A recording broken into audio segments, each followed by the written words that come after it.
Dice la Escritura en Hebreos capítulo 5, versículo 11 en adelante. 5, 11.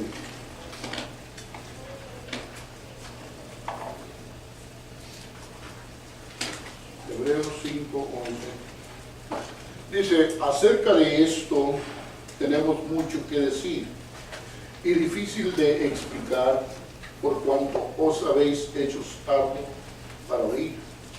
Porque debiendo ser ya maestros después de tanto tiempo, tenéis necesidad de que se os vuelva a enseñar cuáles son los primeros rudimentos de las palabras de Dios, y habéis llegado a ser tales que tenéis necesidad de leche y no de alimento sólido. Y todo aquel que participa de la leche es inexperto en la palabra de justicia, porque es niño. Pero el alimento sólido es para los que han alcanzado madurez, para los que por el uso tienen los sentidos ejercitados en el discernimiento del bien y del mal. Bien, hermanos, esta escritura que está aquí en hebreo nos enseña acerca de la madurez, pero el escritor a los hebreos está dando una reprensión en el versículo 11, hermanos, de aquellos hebreos que no han querido crecer, no han querido madurar, no han querido desarrollarse en la vida espiritual. Por eso las palabras, dice allí el escritor, que acerca de lo que escribió en el contexto de los versículos anteriores, hay mucho que explicar. Pero está difícil de decirlo, de explicarlo, por causa de que las personas se hicieron tardos para oír, cerraron el oído, no quieren abrir el oído. Porque les recrimina diciéndoles en el versículo 12, porque debiendo ser ya maestros, después de tanto tiempo, tenéis todavía necesidad de que os se vuelva a enseñar cuáles son los primeros rudimentos de la palabra de Dios. Es una repetición constante a la cual los oyentes venían y sentaban y seguían en lo mismo. Tenían que volverles a explicar los mismos rudimentos. ¿Por qué? Porque no alcanzaban ellos a acomodar en su corazón para poder empezar a experimentar ese desarrollo. Les tienen que volver a enseñar los primeros rudimentos de la palabra, y habéis llegado a ser tales, dice, que tenéis necesidad todavía de leche y no de alimento sólido. Está enseñando las palabras que está diciendo allí, hermanos, están demostrando los dos estados, el estado espiritual y el estado carnal. Estado espiritual y estado carnal. Nosotros, la Biblia nos enseña en la primera carta a los Corintios, en el capítulo 2, vamos a empezar en el capítulo 3 primero. Capítulo 3, versículo 1 en adelante, nos enseña acerca de del cristiano carnal. Cristiano carnal. Y ahí en el capítulo 2, versículos del 15 en adelante, el 16, nos está enseñando del cristiano espiritual.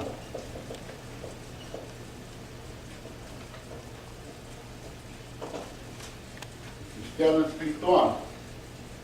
En el versículo 14 nos habla de el hombre que no ha conocido a Dios, el hombre que aún no tiene la experiencia con Dios, el que no ha nacido de nuevo todavía.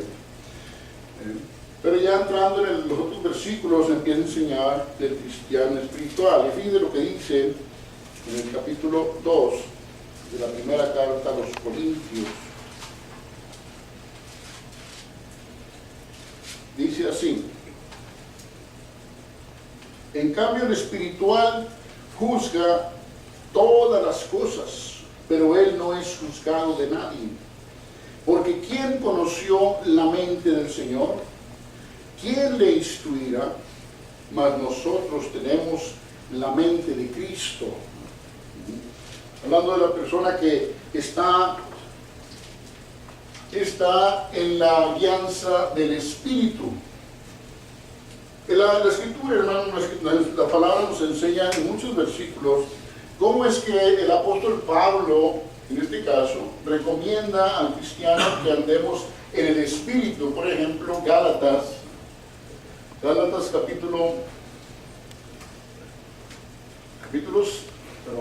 5, versículo 16. Miren lo que está diciendo ahí. Son recomendaciones. Gálatas. Epístola a los hermanos de Galacia, capítulo 5, versículo 16. Dice: digo pues, andad en el Espíritu y no satisfagáis los deseos de la carne. Andad en el Espíritu.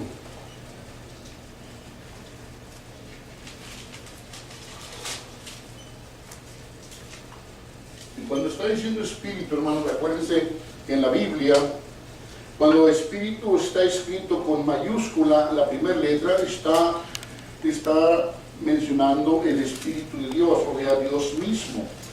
Pero cuando está en minúscula, está hablando del Espíritu del hombre.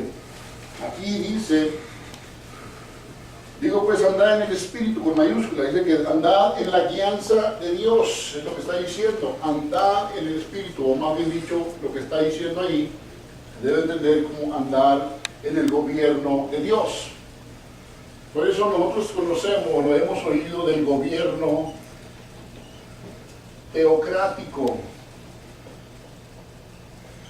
Es una de las cosas que yo recurro siempre, casi todos los días recurro a esto.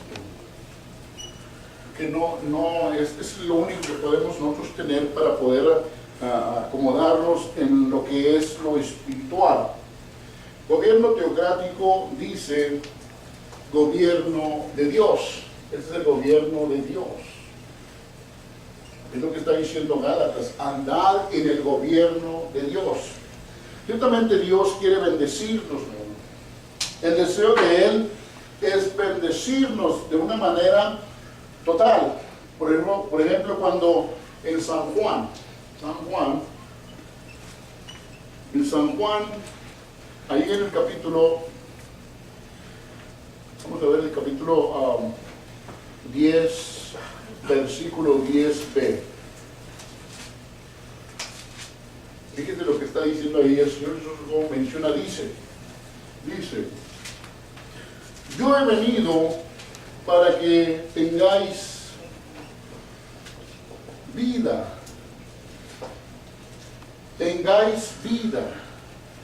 Lo podemos ahí aplicar al nacimiento nuevo de la persona.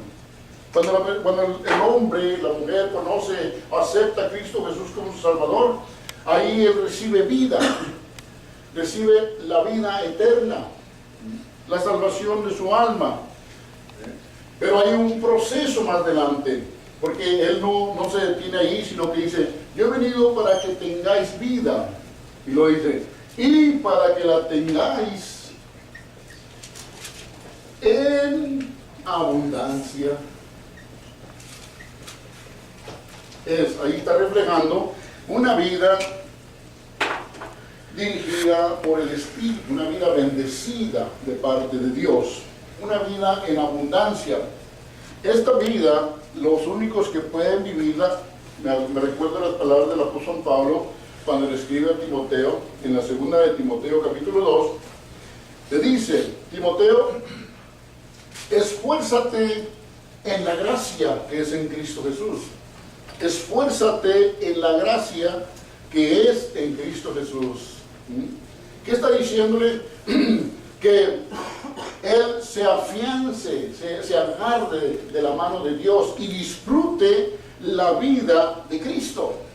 Eso es lo que nosotros debemos también de tratar de hacer en nuestras vidas, hermano.